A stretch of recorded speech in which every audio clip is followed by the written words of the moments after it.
बिस्मिल्लाहिर्रहमानिर्रहीम। मैं हूं फयाज़ मोहम्मद, आपका खादिम, आपका मेज़बान। अपने यूट्यूब चैनल निमरा प्रॉपर्टीज़ में आपका खुशामदीद कहता हूं। आज एक बहुत ही इम्पोर्टेंट मौजू पर आपके जहन में एक बात रखना चाहता हूं कि सब लोगों को पता है कि वक्त के साथ कीमत बदलती जाती है।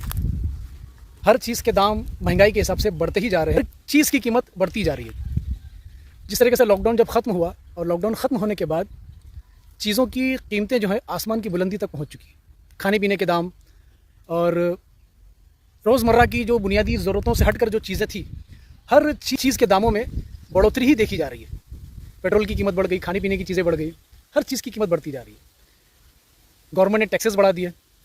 तो मैं आज ये मौजू इसलिए कह रहा हूँ आपको समझाने के लिए कि इतना अरसा गुजर गया, लॉकडाउन ख़त्म हो चुका और ज़िंदगी मामूल पर आ चुकी है। लोग अपने काम धंधे पर वापस लौट चुके हैं, लेकिन लोगों के जहन में अभी भी यही बात घूम रही है कि नेरल 1 BHK मतलब 15 लाख। अभी तक दिमाग में लोगों के यही चल रहा है। पूरे बम्बई में या बम्बई के अतराफ़ में जितने भी लोग प्रॉपर्टी ख़रीदने के लिए जद्दोजहद करते हैं और सर्चिंग करते हैं, प्रॉपर्टी नेरल में आते हैं, प्रॉपर्टी देखते हैं। हमारे पास भी कई लोग आते हैं, लेकिन थोड़ा अफसोस होता है कि 1 BHK वो 15 लाख ही समझ के आते हैं कि नेरल चलिए 1 BHK 15 लाख में, 16-17 लाख में मिल जाता है। इससे पहले भी मैंने इसी टॉपिक पर एक वीडियो बनाया था, बड़ी तफसील से बनाया था कि 1 BHK 15 लाख नेरल में क्या मुमकिन है, क्वेश्चन मार्क। इस टॉपिक पर मैंने तफसील से 15-18 मिनट का मेरा वीडियो था। उसकी लिंक मैं डिस्क्रिप्शन बॉक्स में दे दूंगा, तो ज़रूर ज़रूर उस वीडियो को भी देखिए। आज मैं दोबारा उसी टॉपिक को थोड़ा सा रिवाइज करके, थोड़ा सा तरमीम करके अल्फाज में और नए तरीके से उसको समझाने की मैं कोशिश कर रहा हूँ कि अगर आज की तारीख़ में 2024 की मैं बात कर रहा हूँ और मई और जून का महीना तकरीबन करीब में है, मानसून स्टार्ट होने वाला है महाराष्ट्र में, बम्बई में। अगर आज की तारीख़ में अगर आपको कोई भी लोकल एजेंट या कोई डेवलपर या कोई अतराफ़ के लोग अगर आपको कहें कि नेरल में 1 BHK 15 लाख में मिलता है, तो समझना वो आपको मिस गाइड कर रहा है। मैं सीधा डेफिनेटली और स्ट्रेट फॉरवर्ड सीधी सीधी बात बता रहा हूँ कि नेरल में 1 BHK 15 लाख मिलना 99% नामुमकिन है। 1% शायद हो सकता है। वो 1% कौन है? शायद कोई मजबूरी में फ्लैट बेच रहा हो या कोई स्पेशल ऑफ़र रखा हो 1 टाइम पेमेंट का, तो शायद मुमकिन होता है। लेकिन बिल्डर अकाउंट में, जो बिल्डर अंडर कंस्ट्रक्शन में बन रही है या रेडी फ्लैट बन के तैयार हो चुके हैं, ऐसी कंडीशन में आपको 1 BHK 15 लाख अगर कोई बोलता है, तो ये बहुत ही सोचने वाली बात है। कि लीगल इलीगल के भी बड़े मसले मसाइल हैं, वो भी आपको देखना है। तो अभी भी मैं आपको बता रहा हूँ कि अगर कोई बिल्डर, कोई डेवलपर नेरल में ये ऐड डालता है 1 BHK 15 लाख, तो पहले सबसे पहले मैं यही हमेशा, इससे पहले भी मैंने कहा था कि उसको फ़ोन करके पूछिए कि 1 BHK 15 लाख का क्या डेफिनेशन है, उसका कारपेट एरिया कितना है, उसका बिल्टअप एरिया कितना है, रजिस्ट्रेशन स्टैम्प ड्यूटी उसके अंदर इंक्लूड है या नहीं है। ये सारी चीज़ें उससे पूछिए आप, तो आपको पता चलेगा कि इसकी क्या तफसील है। जब तक आप मुतमईन ना हो तब तक वो प्रॉपर्टी ख़रीदने से गुरेज करें। देखिए, एक नॉर्मल सा अच्छा जो फ्लैट होता है ना 1 BHK या 2 BHK, एक आम फैमिली के बजट में, कि आराम से रिहाइश उसकी हो जाए, उसकी बीवी बच्चों के साथ में, उनके पेरेंट्स के साथ में और घर के तमाम साजो सामान के साथ में, घर में आसानी से रिहाइश गुजर बसर हो जाए और अच्छा खासा नॉर्मल फ्लैट, चाहे वो 1 BHK हो चाहे 2 BHK हो। अगर मैं 1 BHK की अगर बात करूँ तो अच्छा खासा 1 BHK जो होना चाहिए ना, वो 400 से 450 का कारपेट ये मिनिमम होना ही चाहिए। तभी आपकी लाइफ आसानी से गुजर बसर हो सकती है, ठीक है। और 2 BHK में मिनिमम 500-550 का कारपेट ये मिनिमम होना चाहिए, तो ही वो फ्लैट वाकई में फ्लैट कहलाएगा। अदरवाइज़ वो फ्लैट नहीं होगा, वो एक माचिस की डब्बी जैसे कहलाएगा, जिसे कॉम्पैक्ट कहा जाता है, जिसे मिनी 1 BHK कहा जाता है। अक्सर बहुत से डेवलपर 1 RK को मॉडिफाई करके उसको 1 BHK बना देते हैं। बहुत ही छोटा होता है और एक छोटी फैमिली के लिए वो कारामद साबित होता है। अदरवाइज़ वो 1 BHK एक बड़ी फैमिली के लिए रहने के लायक नहीं होता। लेकिन क्या करें, लोगों के जहन में अभी तक ये तस्वीर बैठी हुई है कि नेरल चलो 1 BHK 15-16 लाख में मिल जाता है। इस जहन में मत रहना। वक्त के हिसाब से मैं आपको बता रहा हूँ कि नेरल में 1 BHK और 2 BHK की कीमत बढ़ती जा रही है, बढ़ती जा रही है। दिन ब दिन कीमत यहाँ पर वक्त के हिसाब से बढ़ता जा रहा है, क्योंकि गवर्नमेंट ने टैक्सेस बढ़ा दिए हैं।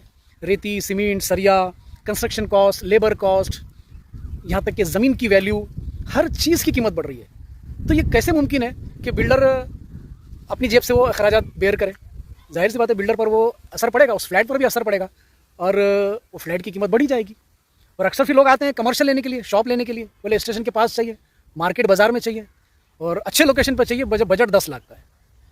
मुझे तो हंसी आती है कभी कभी कि लोग ऐसे सोच कर आते कैसे हैं, और फिर बोलते भी नहीं, बोले बांद्रा में मिल रहा है, अंधेरी में मिल रहा है। तो मेरे भाई बांद्रा अंधेरी में अगर मिलता होता तो फिर आप नेरल में क्यों आते? वहाँ तो 10 लाख डिपॉजिट चलता है, वहाँ पे तो बांद्रा अंधेरी साइड में वहाँ तो 10 लाख डिपॉजिट चलता है। तो सोच समझ कर थोड़ा निकले घर से और प्रॉपर्टी जब देखें तो सोच समझ कर पहले जहन बना लें, होमवर्क पहले करें कि देखिए 1 BHK कितने तक आना चाहिए, 2 BHK कितने तक आना चाहिए और कमर्शियल शॉप्स कितने तक आना चाहिए। अब मैं आपको ग्राउंड रियलिटी बताता हूँ, असली बात कि नेरल में जो कीमत चल रही है, क्या कीमत चल रही है। कि लोग सोचते होंगे इस वीडियो को देखने के बाद कि फैयाज़ भाई ये अजीब ही बात बता रहे हैं, तो असली कीमत है क्या? अब मैं असली कीमत आपको बताने जा रहा हूँ नेरल के बारे में, बिलखुसूस ओनली फॉर नेरल। मैं सिर्फ नेरल की बात करूँगा, नेरल के अलावा अतराफ़ की कोई बात नहीं करूँगा, किसी भी एक्स इलाके की बात नहीं करूँगा, मैं सिर्फ और सिर्फ नेरल की बात कर रहा हूँ। नेरल में 1 BHK, अच्छा खासा 1 BHK रेडी में जाएँ या अंडर कंस्ट्रक्शन में जाएँ, तो वहाँ पर जो आपको 1 BHK मिलेगा यहाँ पर नेरल में, मिनिमम से मिनिमम आप 18.5 लाख से लेकर 25 लाख के बीच में 1 BHK आपको मिलेगा। डिपेंड करता है उसका लोकेशन, उसका एरिया, कि फ्लैट का एरिया कितना है, और वो जो प्रॉपर्टी जो बन चुकी है या बन रही है वो नेरल के किस लोकेशन पर है। अगर स्टेशन से करीब होगी तो रेट ज़्यादा होगा, और स्टेशन से फासले पर अगर होगी तो रेट थोड़ा सा कम हो जाएगा। लेकिन ओवरऑल जो मैं रिजल्ट आपको बता रहा हूँ, 1 BHK 18.5 लाख से लेकर 25 लाख के बीच में 1 BHK की कीमत आ चुकी है। तो आप अपने जहन में ये 1 BHK की कीमत रख लें। अगर आप अभी भी 1 BHK 15-16 बोल रहे हैं तो 95% ये नामुमकिन है। 5% हो सकता है कि शायद कोई बिल्डर के फ्लैट्स नहीं बिक रहे हैं या कोई अलग मसले मसाइल हैं जिसकी वजह से शायद मिल रहा हो, तो एक बात अलग है। लेकिन अक्सरियत 95% 15-16 लाख में फ्लैट नहीं मिलेंगे। अभी भी मैं आपको जहन में ये बात रखने की कोशिश कर रहा हूँ। अभी मुझे कुछ दिन पहले कॉल आया, एक भाई साहब ने कॉल किया, बोले 2 BHK चाहिए, अच्छी लोकेशन पे चाहिए और बजट 20 लाख का है। मैंने उनको कहा कि 1 BHK की कीमत ही 22 लाख है यहाँ पे, तो 2 BHK किस तरीके से मुमकिन है कि 20 लाख में मिल जाएगा? तो थोड़ा जहन बनाना पड़ेगा, थोड़ा सा बजट बढ़ाना पड़ेगा, ठीक है ना। और 2 BHK मिनिमम यहाँ पर अगर ख़रीदने जाते हैं रजिस्ट्रेशन स्टैम्प ड्यूटी के साथ में, वो जाएगा आपको मिनिमम से मिनिमम 26 लाख से लेकर 35 लाख के बीच में। ये नेरल का मैं रेट बता रहा हूँ। वक्त के हिसाब से नेरल की कीमत बढ़ती जा रही है, क्योंकि गवर्नमेंट ऑफ महाराष्ट्र ने नेरल को बम्बई 3 डिक्लेयर हो चुका है यहाँ पे, इसलिए यहाँ पे कीमतें धीरे धीरे आसमान की तरफ जा रही हैं। तो 2 BHK का ये जहन आपको बनाना होगा। और कमर्शियल अगर मेन मार्केट में अगर लेते हैं, अच्छे बाज़ार मार्केट में अगर लेते हैं, तो मिनिमम 40 लाख के ऊपर मेन मार्केट में अच्छे कमर्शियल लोकेशन यहाँ पर आपको मिलेगा। अगर कोई बोलता है कि 10-15 लाख में अगर मुझे दुकान चाहिए तो मिलेगी, लेकिन अंदर अंदर अंदर गली वाले रास्ते पर मिलेगी आपको। फिर वो हिसाब से चलना नहीं चलना, वो आपकी खुशकिस्मती, चले नहीं चले वो आपके ऊपर है, लेकिन ये जहन आपको बनाना ही पड़ेगा। और जो रेट मैंने आपको जो बताया ना, ये all inclusive registration stamp duty के साथ में। अभी एक राज मैं और खोलता हूँ आपको, एक और मैं आपको बताता हूँ कि अक्सर यूट्यूबर्स जो वीडियो बनाते हैं प्रॉपर्टी के, जैसे कि फ्लैट की कीमत होती है 19 लाख, 1 BHK फ्लैट की कीमत होती है 19 लाख, वो क्या करते हैं 15 लाख डाल देते हैं। और मैंने उनसे पूछा भी कि भाई ऐसा क्यों डालते हो, तो वो कहते हैं कि भाई कस्टमर को सिर्फ बुलाने के लिए। तो मैंने कहा कि भाई ये तो झूठ है, आप झूठ बोल के कस्टमर को बुलाते हैं। बोले नहीं, बोले चलता है, बोले मार्केट में सब चलता है। जिससे बोलते कहावत है ना कि प्यार में और जंग में हर चीज़ जायज़ है, तो बोले मार्केट में भी धंधे करने में भी सब चीज़ जायज़ है। मैंने बोला ऐसा नहीं होता, झूठ होता है। अल्लाह की बारगाह में तुम्हें जवाब देना होगा।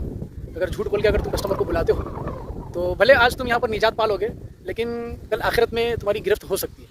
तो अल्लाह का खौफ करो, मैंने उनसे कहा। और कस्टमर को असली रेट बताकर बुलाइए, फिर देखिए वो लेता है कि नहीं लेता है। और 15 लाख भी जब वो डालते हैं ना, तो उसका क्या मतलब होता है मालूम? कि 15 लाख बेसिक कॉस्ट होता है। बेसिक कॉस्ट का मतलब ये है कि उसमें रजिस्ट्रेशन स्टैम्प ड्यूटी अलग से सेपरेट होती है। तो मैंने कहा तो बात एक ही हो गई, मैंने 19 लाख डाला, आपने 15 लाख डाले, बात एक ही हो रही है। बात क्या हो रही है कि मैंने रजिस्ट्रेशन स्टैम्प ड्यूटी के साथ में डाला और आपने बगैर रजिस्ट्रेशन स्टैम्प ड्यूटी के साथ में डाला। यानी सिर्फ आप कस्टमर को बुलाने के लिए इस तरीके से रेट डाल रहे हो, ये एक चीटिंग है, धोखा है कस्टमर के साथ में। इस तरीके से नहीं करना चाहिए। आप ईमानदारी दयानतदारी से कस्टमर को बुलाइए, सच बोल के बुलाइए, क्योंकि अल्लाह ने सच में बरकत रखी है। सच बोल के धंधा करोगे ना, भले 2 ही कस्टमर की डील करो पूरे महीने में, लेकिन ईमानदारी दयानतदारी से करो, अल्लाह उसमें बरकत देगा। लेकिन नहीं, लोगों को तो रेस के मैदान में दौड़ना है, मुझे 5 बुकिंग करनी है, 10 बुकिंग करनी है, 15 बुकिंग करनी है, मैक्सिमम बुकिंग करनी है, बस बुकिंग लेना है, कस्टमर को बुलाना है बस। लेकिन कहीं ना कहीं झूठ पकड़ा जाता है, और झूठ की उम्र ज़्यादा लंबी नहीं होती। तो खैर एक मैंने एक सरसरी बात आपके जहन में रखी आपको समझाने के लिए कि क्या मामला नेरल में चल रहा है। आइए सच के साथ में आइए और सही रेट देखकर आप प्रॉपर्टी ख़रीदने की कोशिश करें, तो आपको इंशाल्लाह समझ में आएगा कि नेरल में वाकई में क्या रेट चल रहा है। ठीक है ना। तो ये आपको समझना होगा नेरल के बारे में कि जो मैंने आपको 1 BHK का रेट बताया, 2 BHK का रेट बताया और कमर्शियल का रेट बताया, क्योंकि यही असल यहाँ पर ग्राउंड रियलिटी चल रही है। अगर अब भी आप ये सोच रहे हैं कि 1 BHK 12 लाख, 13 लाख, 15 लाख, तो ये अपने जहन से पहले डिलीट करें इस चीज़ को। जब तक ये अपने जहन से डिलीट नहीं करेंगे आप प्रॉपर्टी नहीं ख़रीद पाएंगे। तो प्रॉपर्टी ख़रीदना है तो आपको रेट बढ़ाना ही पड़ेगा। ठीक है। आखिर में अब अपने मौजू को ख़त्म करते हुए एक छोटी सी मिसाल आपको मैं देता हूँ, आपको पूरी मेरी बात का निचोड़ आपको समझ में आ जाएगा। मिसाल के तौर पर एक आप मार्केट में गए, मार्केट के दरवाजे पर दुकानदार ने बोर्ड लगाया है 1000 रुपये से लेके 5000 की चीज़ यहाँ पर मिलती है। बाहर दरवाजे पर बोर्ड लग चुका है, दुकानदार ने बोर्ड लगाया कि आइए सेल है और 1000 रुपये से लेके 5000 तक की यहाँ पे चीज़ मिलेगी। अब ख़रीदार वहाँ पर हुजूम का हुजूम चला गया देखने के लिए, ख़रीदने के लिए। तो अब लोगों को जहन में ये रखना होगा कि मिनिमम यहाँ पर 1000 रुपये की चीज़ मिलती है, तो ये जहन रखना ही पड़ेगा। अब मार्केट के दरवाजे में कोई दाखिल होकर ये कहता है कि मैंने तो 500 रुपये ही लाया हूँ, मैंने तो 800 रुपये ही लाया हूँ, मेरा बजट 500-600 रुपये का ही है। तब मुझे बताइए क्या वो ख़रीदार वहाँ से वो चीज़ ख़रीद सकेगा? बिल्कुल नहीं, क्योंकि उसने स्टार्टिंग रेट ही 1000 रुपये रखा हुआ है। आप बात को समझ रहे हैं मेरी? यानी जहाँ पर जितना रेट है वो रेट के हिसाब से ही आपको अपना बजट लेके चलना होगा। ठीक है। तो जब तक आप अपना बजट बढ़ाएंगे नहीं वो चीज़ आप ख़रीद नहीं पाएंगे। नेरल अल्हम्दुलिल्लाह तरक्की कर रहा है, दिन ब दिन रेट यहाँ पर बढ़ते जा रहे हैं, कीमतें बढ़ती जा रही है, आसमान की बुलंदी तक धीरे धीरे बढ़ता जा रहा है वक्त के हिसाब से। और बस यही चीज़ आपके जहन में मुझे रखनी थी। बाकी आपकी मर्ज़ी, आपकी चॉइस, आपका डिसीज़न, क्योंकि पैसा भी आपका ही है तो डिसीज़न भी आपका ही होगा। मैंने हल्की सी एक छोटी सी बात आपके जहन में रखने की कोशिश की ताकि आप अलर्ट रहें, होशियार रहें और किस तरीके से आपको ख़रीदारी करनी है प्रॉपर्टी से रिलेटेड, ये आपके जहन में बात होनी चाहिए। ठीक है। फिर इजाज़त है, मिलते हैं अगले मकाम पर एक नए टॉपिक पर, एक नई उन्वान पर। तब तक अपने इस खादिम को इजाज़त दें। अल्लाह हाफिज़।